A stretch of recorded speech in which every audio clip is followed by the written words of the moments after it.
Right now, your brain is doing something you never asked it to. Replaying a conversation from days ago, rehearsing a problem that may never happen, running, and you cannot find the off switch. Here is what nobody tells you. Overthinking is not a personality flaw. It is a brain pattern, and brain patterns can be changed. Stay with this. By the end, you will understand exactly why your mind does this and what to do about it.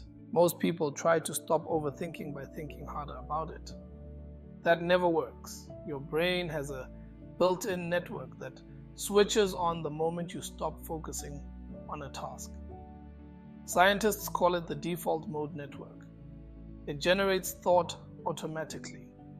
Without training, it defaults to scanning for threats, replaying the past, and worrying about the future.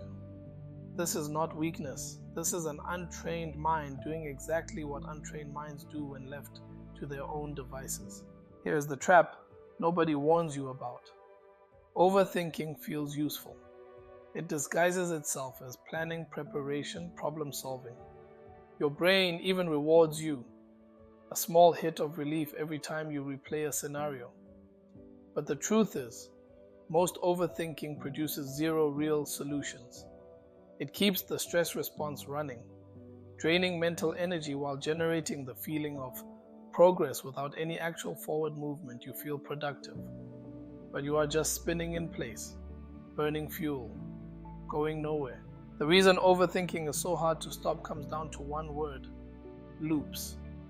A thought appears. Instead of letting it pass you, grab it and turn it over. The brain makes a critical mistake. It treats repetition as importance. The more you revisit a thought, the more urgently your brain flags it. So the loop feeds itself.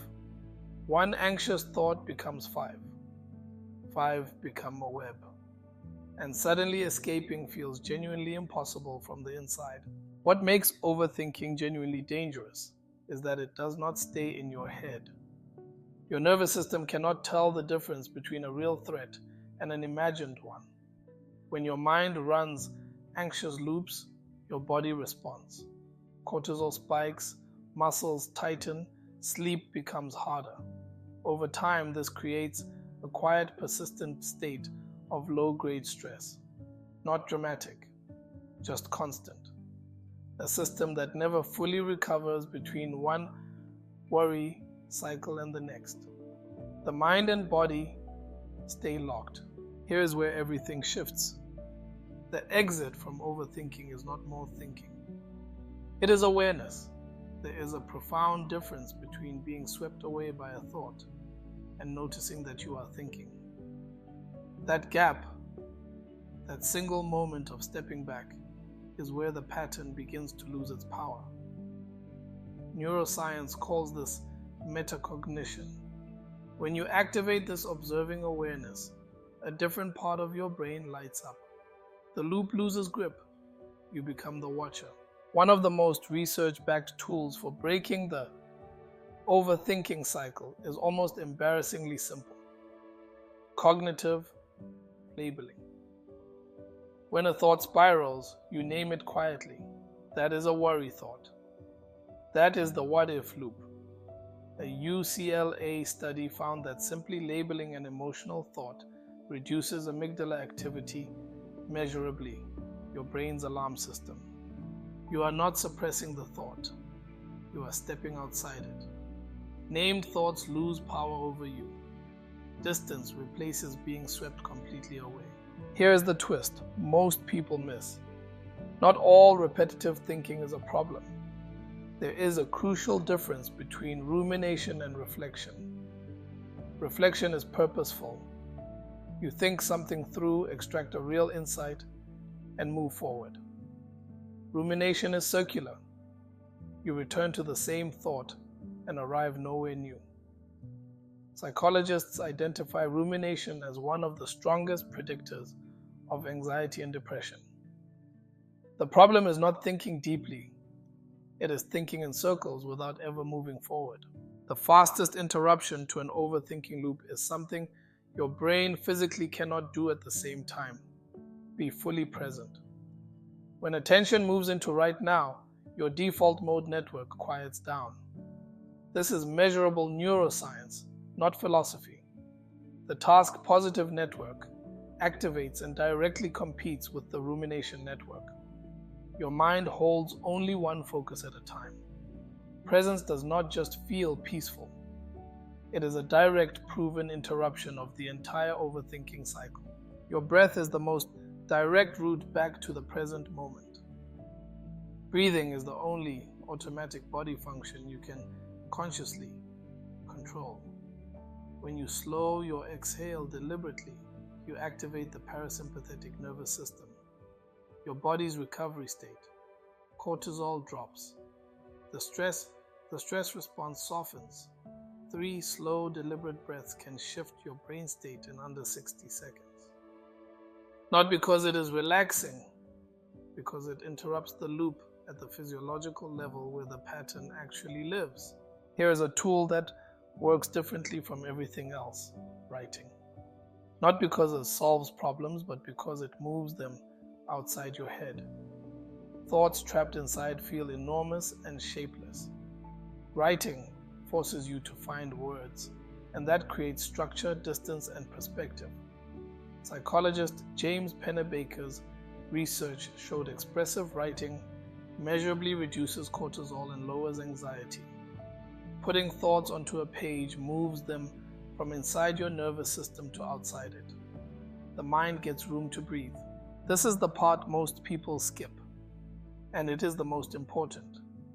Your brain changes through repetition.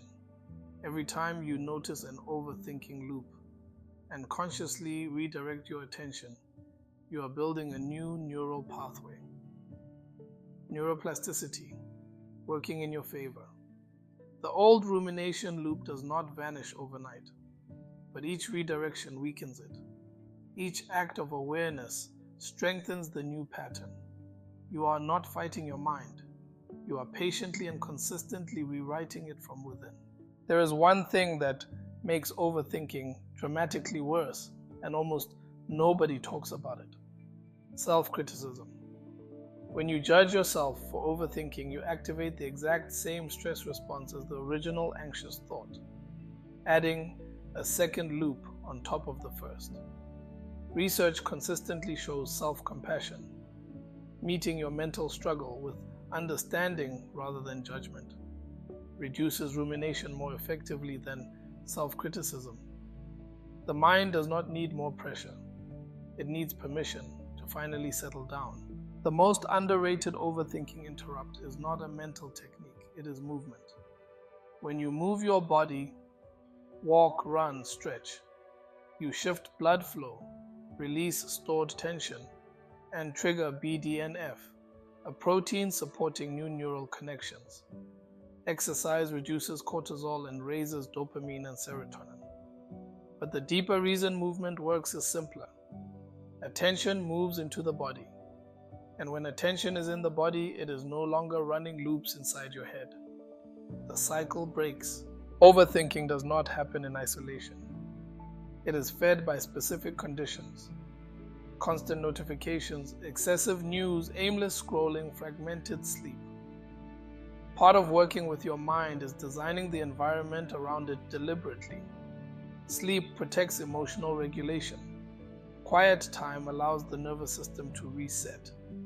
Time outdoors reduces cortisol measurably. What you consume, how you rest, where you direct your attention, these shape the baseline your thinking operates from every single day without you realizing it. Beyond the noise of constant thought, there is a quieter intelligence. Most people never reach it, not because it is difficult, but because they never stop long enough to notice it exists.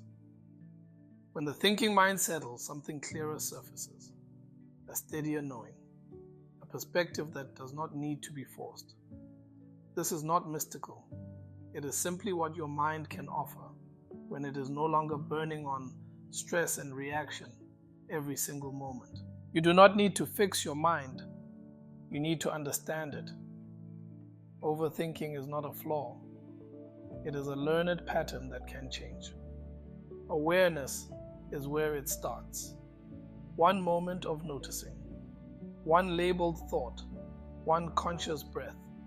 Repeated over time, these small acts build a mind that thinks more clearly and rests more deeply. Your mind was never the enemy. If this made you think differently, the link below is a good place to continue.